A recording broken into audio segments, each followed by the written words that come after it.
Reverse flow shown in a new light. The phenomenon called reverse flow was demonstrated in a quite simple system by physicists from the University of Warsaw. Two superimposed light beams, twisted clockwise, can create counterclockwise twists in small areas. This discovery may have an impact on research into the interaction of light with matter and is a step towards observing quantum backflow. The work was described in a press release on the website of the Faculty of Physics, University of Warsaw, and the research results were published in the prestigious journal, Optica. Imagine you are throwing a tennis ball. The ball starts moving forward with positive momentum. If the ball doesn't encounter an obstacle, you don't expect it to suddenly change direction and come back to you like a boomerang, notes Bonishika Ghosh, a PhD student at the Faculty of Physics at the University of Warsaw. Quoted in the release, "When you spin such a ball clockwise, for example, you also expect it to spin in the same direction," he adds. However, everything becomes more complicated when instead of a ball we are dealing with particles in quantum mechanics. In classical mechanics, an object has a fixed position. Meanwhile, in quantum mechanics and optics it may be in the so-called superposition of states, which means that a given object can be in two or more positions at the same time, explains Dr. Radek Lapkowicz, head of the Quantum Imaging Laboratory at the Faculty of Physics, University of Warsaw. It happens that particles in a superposition behave completely differently than the tennis ball mentioned above. They can suddenly change direction and move backward for a moment, or temporarily spin in the opposite direction to the given direction. Physicists call this phenomenon reverse flow, explains Bonishika Ghosh. Reverse flow in quantum systems has not yet been observed experimentally. However, it was observed optically. Theoretical work, by Yakir Aharonov, Michael V. Berry and Sandu Popescu, investigated the relationship between backflow in quantum mechanics and the unusual behavior of light beams. Yaniv Eliezer and his colleagues observed reverse flow by synthesizing a complex wave front.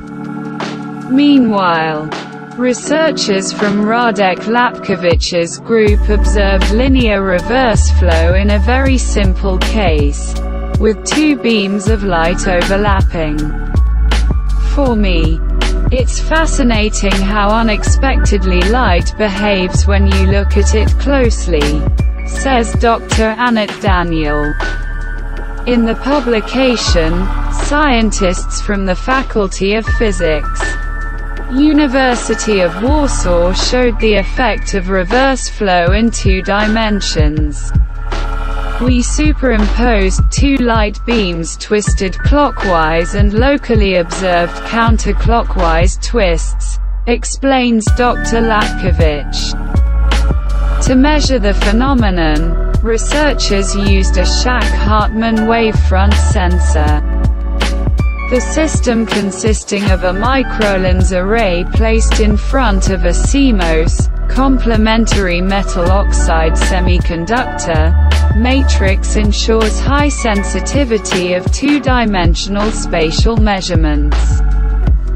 We examined the superposition of 2 beams carrying only negative orbital angular momentum and observed, in the dark regions of the interference pattern, positive local orbital angular momentum.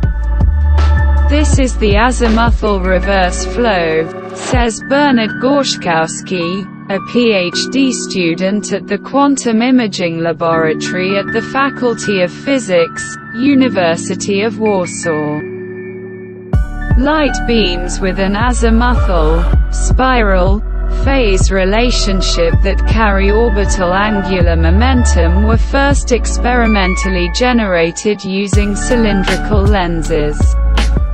Since then, they have found numerous applications. They can be used for optical communication, microscopy, or to produce optical tweezers. As scientists emphasize, the phenomenon they describe can be interpreted as superoscillations. We talk about superoscillations when, by superimposing waves with frequencies limited in advance, we can find locally higher frequencies in the resulting wave than the highest one we used to synthesize our wave packet.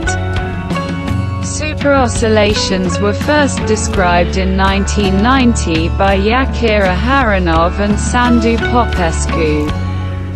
Later, Michael Berry in his publication, Faster Than Fourier, illustrated the power of superoscillations, showing that it is theoretically possible to reproduce Beethoven's Ninth Symphony, only using sound waves with frequencies below 1 Hz, so low that they would not be audible to humans.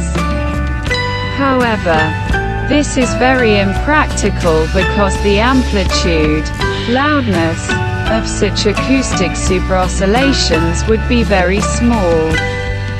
The reverse flow we have presented is a manifestation of rapid phase changes, which may be important in applications involving light-matter interactions, such as optical trapping or ultra-precise optical clocks, says Bonishika Ghosh.